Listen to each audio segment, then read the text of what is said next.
हमारे बीच में उनका स्वागत, अभिनंदन। देख लीजिए, एससी समाज के लोग, ओबीसी समाज के लोग हमारी सामाजिक एकता देख करके हमारे बीच में आ रहे हैं और हम लोगों को प्रयास करना चाहिए। आदिवासी क्या उद्बोधन बोलता है? जय जोहार उद्बोधन बोलता है। और जोहार का अर्थ क्या होता है? जोहार का अर्थ क्या होता है? सबका कल्याण करने वाली प्रकृति की जय। और ओवैसी साहब ने भी बोला, ओवैसी साहब ने बोला ना, क्या बोला? ये देश किसका है?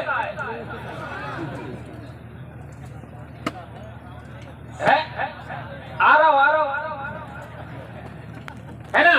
राहुल गांधी ने भी बोला, इस देश का आदिवासी का मतलब क्या होता है? मालिक, बोला ना। और जोहार तो बड़ा प्रधान भी बोलते हैं, लेकिन आपके 487 एमएलए हैं, वो कभी बोलते हैं?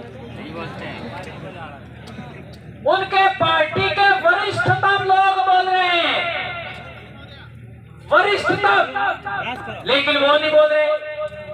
गुलामी की भी तो कोई हद होती है? इसलिए राजनीतिक रूप से गुलाम बना के लोगों को आजाद कराने के लिए संगठन रजिस्टर्ड किया है, ऐसा मैं कहना चाहता हूं दोस्तों। और एक बात, हमारे कई सारे संगठन करता है, जोहार तो नहीं बोलते, कोई बात नहीं, लेकिन हमारे लोगों को निगरानी करवाते हैं। क्या निगरानी करवाते हैं? कहां जा रहे हैं, कहां आते हैं, और तो और कई झूठे आरोप लगाते हैं। ये ऐसा करना चाहते हैं, वैसा करना चाहते हैं, लेकिन एक बात हाथ ऊंचा करके शपथ खाइए, आज के बाद मानगढ़ से जाने के बाद आप लोग किसी को भी थप्पड़ नहीं मारोगे। आदिवासी परिवार के लोग हाथ ऊंचा करिए, किसी को भी थप्पड़ नहीं मारेंगे।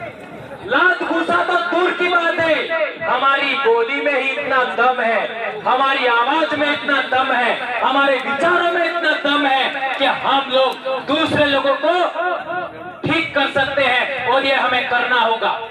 दोस्तों, एक बात और कहना चाहता हूं मैं कि हमारे इलाके में जब भी दूसरे पार्टी के लोग आते हैं तो वो हम लोगों को कई सारे मुद्दे पकड़ा के चले जाते हैं। जैसे 2002 का दंगा हुआ तो हमारे डामोर भाई हैं, उन्होंने हमको बात बताई। क्या बताई? कि जो 2002 का दंगा हुआ तो उसके अंदर इन लोगों ने पर हिंदू है ऐसा करके मुसलमानों के विरोध में भड़काया और कई सारे केस हो गए, आज भी लोग केस चल रहे हैं।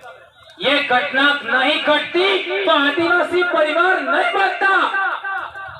मेरे गांव में भी एक मुसलमान भाई रहता था जो आदिवासियों को समय पर अनाज नहीं मिलता था तो मुफ्त में अनाज देता था, दिवाली के पर देने के लिए मुफ्त में कपड़े देता था, यहाँ तक कि गहने देता था। भंवरलाल परमार ने जन्म के बाद पहली मीठी गोली खाई होगी तो उस मुसलमान भाई के घर की खाई होगी, उसकी दुकान की खाई होगी, और उसको कुछ नहीं कहा हमारे लोगों ने। इसके बावजूद भी वो इस दंगे की वजह से, 2000 दंगे की वजह से वापस चला गया सिमलोड़ा, आज तक लौट के नहीं आया। और हमने सबक सीखा कि आज के बाद में हम हिंदू मुस्लिम की लड़ाई में कभी शामिल नहीं होंगे। क्या आप मेरी इस बात से सहमत हैं?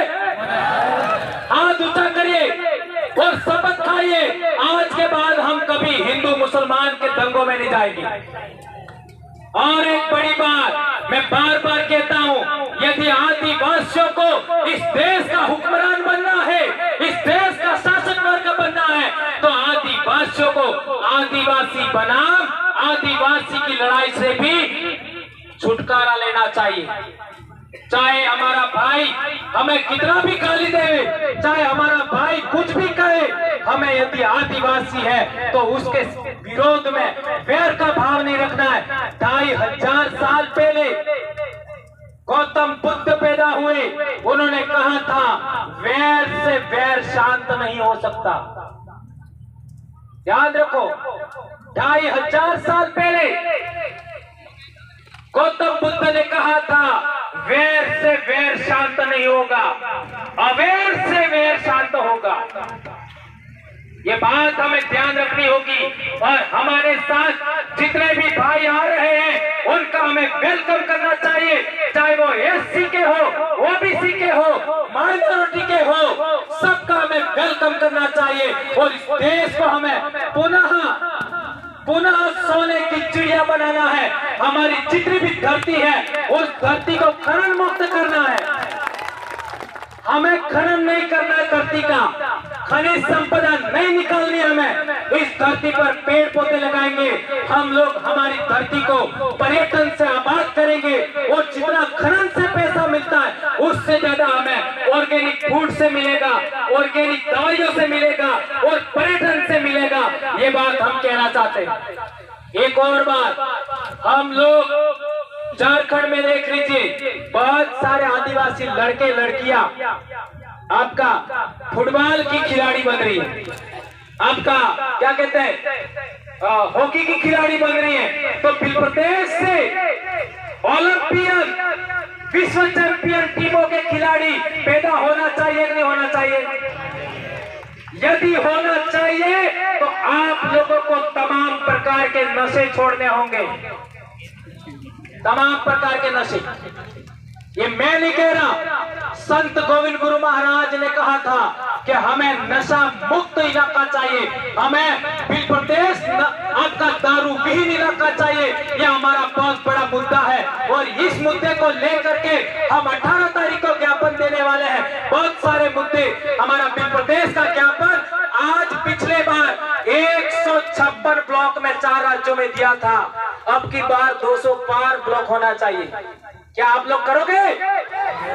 ये बात हमें करनी है। और एक इम्पोर्टेंट लास्ट बात, बहुत सारे हमारे वरिष्ठ कार्यकर्ता भी यहाँ मौजूद हैं, जिनको हमारे मध्य प्रदेश के भाई धर्मेंद्र भाई बाकी है, हमारे अनिल भाई बाकी है, हमारे दोनों एमएलए साहिबान बाकी है और हमारी एक अभी बहन आई कल्पना जी वो बाकी है और बहुत सारे लोग बाकी है। उनको सुने बगैर आप लोग यहाँ से नहीं जाएंगे। और एक इम्पोर्टेंट बात सदा याद रखनी है, हमें आदिवासी बनाम आदिवासी नहीं लड़ना है, नंबर 1। और इस देश का हमें हुक्मरान बनना है।